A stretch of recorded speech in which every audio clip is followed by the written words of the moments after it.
बिस्मिल्लाहिर्रहमानिर्रहीम। मैं हूं डॉक्टर मोहम्मद मुमताज़ खान और आप देख रहे हैं मेरा यूट्यूब चैनल डॉक्टर फार्मेसी। हमारे पाकिस्तान में कुछ दिन पहले कुछ दवाइयों पे जो है वो बैन लगा है। Drug regulatory authority of Pakistan के रजिस्ट्रेशन बोर्ड की तरफ से वो दवाएं अब आप पाकिस्तान में इस्तेमाल नहीं कर सकते। उसमें से दो दवाएं दर्द दूर करने वाली थी और एक दवाई थी जो हम मैदे के लिए इस्तेमाल करते हैं। जो दर्द दूर करने वाली थी उसमें एक बेफलाम थी, ये जो आप कॉमन इस्तेमाल करते हैं बेफलाम, ये गोली थी। इसके अलावा डायजाजिक पी थी, ये डायजाजिक पी गोली ये थी, और इसके अलावा ये फेमिटोडिन सिरप था। तो ये इस वक्त पाकिस्तान में बैन हो चुके हैं।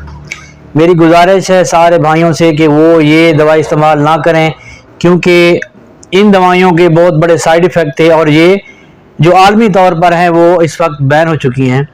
तो ये जो दवाई थी जिसमें बेफलाम थी, जिसमें जो है फार्मूला इसका है डाइक्लोफेनेक पोटाशियम, ये 75 mg में बैन हुई। और इसी दवाई किसी भी ब्रांड की जो दवाई थी वो 100 mg में इसमें थी, वो बैन हुई है, क्योंकि इसके जो साइड इफ़ेक्ट थे वो मैदे के अंदर ज़ख़म और दिल के मरीज़ों को, जो दिल के मरीज़ थे या दिल के बाईपास के मरीज़ थे, उनकी जो बीमारी है उसको बढ़ा रही थी। तो आलमी तौर पर बंद हुई, तो पाकिस्तान में भी हमारे जो सेहत का इदारा है उसने इस पर पाबंदी लगा दी। इस तरह हमारे यहाँ जो अल्सनिल सिरप था इस पर भी पाबंदी लगा दी है, क्योंकि इसका भी कुछ साइड इफ़ेक्ट थे और ये भी जो है वो सिरप फॉर्म में बंद हुआ है। तो इन चीज़ों का बताने का मकसद ये है कि ये आप पाकिस्तान है तो यहाँ पे कुछ लोग जो है आप लोगों को स्टॉक निकालने के लिए आप लोगों को देंगे। तो खुदारा कभी आपने बेफलाम जो गोली है वो 75 mg और इसी के जो कोई भी ब्रांड हो, जेनेरिक हो, 75 mg डाइक्लोफेनेक पोटाशियम और 100 mg डाइक्लोफेनेक पोटाशियम ये इस्तेमाल नहीं करनी। और ये डायजाजिक पी में जो है वो पैरासीटामोल, कैफीन और थायोरोजिडीन है मेरे ख्याल में, ठीक है। इसके फार्मूले में जो है वो थायोरिडाजीन, ठीक है, HCl।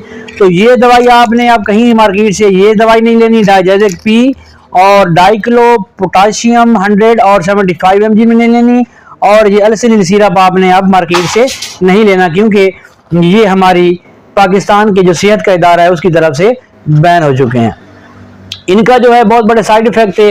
जो कॉर्नी बाईपास के पेशेंट थे उनके लिए ये नुकसानदेह थे, और जो लोग पहले ही मैदे के अल्सर में मुब्तला थे तो उसको मैदे के अल्सर को वर्स करने में डिक्लोफेनेक पोटाशियम और 100 mg और 75 mg बड़ा किरदार अदा कर रहे थे। तो ये बैन हो गई।